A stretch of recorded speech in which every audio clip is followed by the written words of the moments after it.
Hi everybody. So for those of you don't know, ನಾನು ಒಬ್ಬ south Indian Bangalore ಹುಡುಗಿ, married to a north Indian Ranchi ಹುಡುಗ. So ಈ ಸರಿ ನಾವು ಹೋಲಿ ಹಬ್ಬನ ಸೆಲೆಬ್ರೇಟ್ ಮಾಡೋದಕ್ಕೆ ರಾಂಚಿಗೆ ಬಂದಿದ್ವಿ. ಸೊ ಐ ಡೋಂಟ್ ನೋ ಇಲ್ಲಿ ಹೆಂಗೆ ಆಡ್ತಾರೆ ಅಂತ. ಸೊ ಅದರಿಂದನೇ ನಾನು ನನ್ನ ಫುಲ್ ಬಾಡಿ ನಂದು ಕೂದಲಿಗೆಲ್ಲ ನೀಟಾಗಿ ಕೊಬ್ಬರಿ ಎಣ್ಣೆ ಹಾಕ್ಕೊಂಡಿದ್ದೀನಿ. ಎಷ್ಟಾಗುತ್ತೋ ಅಷ್ಟು ನಾನು ನನ್ನ ಜ್ಯುವೆಲ್ರಿ ಎಲ್ಲ ತೆಗೆದು ನೀಟಾಗಿ ಎಣ್ಣೆಲಿ ಕವರ್ ಆಗೋಕ್ಕೆ ಲಿಟ್ರಲಿ ಎಣ್ಣೆ ಸ್ನಾನ ಮಾಡಿಬಿಟ್ಟಿದ್ದೀನಿ.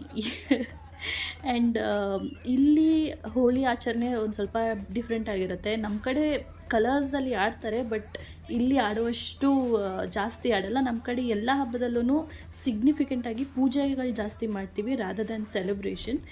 ಬಟ್ ಈ ಸರಿ ನನ್ನ ಸೆಲೆಬ್ರೇಷನ್ ಬೇರೆ ಥರನೇ ಇದೆ. ಆ್ಯಂಡ್ ಇಷ್ಟೆಲ್ಲ ಪ್ರಿಪೇರ್ ಆಗಿ ಒಂದು 5-10 ಮಿನಿಟ್ಸಲ್ಲಿ this is how I looked. Yes, this is how I look. And literally ಪೂರ್ತಿ ತಲೆಯಿಂದ ಕಾಲ್ವರೆಗೂ ಪೂರ್ತಿ ನಾನು ನೀರಲ್ಲಿ ನೆಂದು ಹೋಗಿಬಿಟ್ಟಿದ್ದೆ. ಆ್ಯಂಡ್ ಐ ಡೋಂಟ್ ನೋ ಏನೇನು ಕಲರ್ ಹಾಕಿದ್ದಾರೆ ಅಂತ. ಸಿಲ್ವರ್, ಗೋಲ್ಡ್, ನಾನು ನೋಡದೇ ಇರೋ ಕಲರ್ಸ್ ಎಲ್ಲ, ಐ ಮೀನ್ ಈ ಥರ ಕಲರ್ಸಲ್ಲಿ ಹೋಲಿ ಬರುತ್ತೆ ಅಂತಲೂ ನನಗೆ ಗೊತ್ತಿರಲಿಲ್ಲ. ಆ ಥರ ಕಲರ್ಸ್ ಎಲ್ಲ ಹಾಕಿದ್ದಾರೆ. ಆ್ಯಂಡ್ ಇದಿಷ್ಟೂ ನಾನು ಮಾಡಿರೋ ಎಫರ್ಟ್ಸ್ಗೆ ಇದು ಹೋಗುತ್ತಾ ಅಂತ ಹೋಗಿ ಸ್ನಾನ ಮಾಡಿ ಒಂದು 1 ಅವರ್ ಸ್ನಾನ ಆದಮೇಲೆ this is how I look.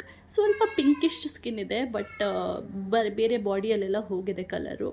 And ಅದಾದಮೇಲೆ ನಮ್ಮ ಅತ್ತೆ ಮಾಡಿರೋ ಹೋಲಿ ಸ್ಪೆಷಲ್ ಮೀಲ್ನ ತಿಂದು ರೆಸ್ಟ್ ಮಾಡೋಕ್ಕೆ ಹೋದ್ವಿ. And this is how my Holi was. ನಿಮ್ಮ ಹೋಲಿ ಹೇಗಿತ್ತು ಅಂತ ನನಗೆ ಕಾಮೆಂಟ್ ಸೆಕ್ಷನಲ್ಲಿ ಹೇಳಿ. ಬಾಯ್.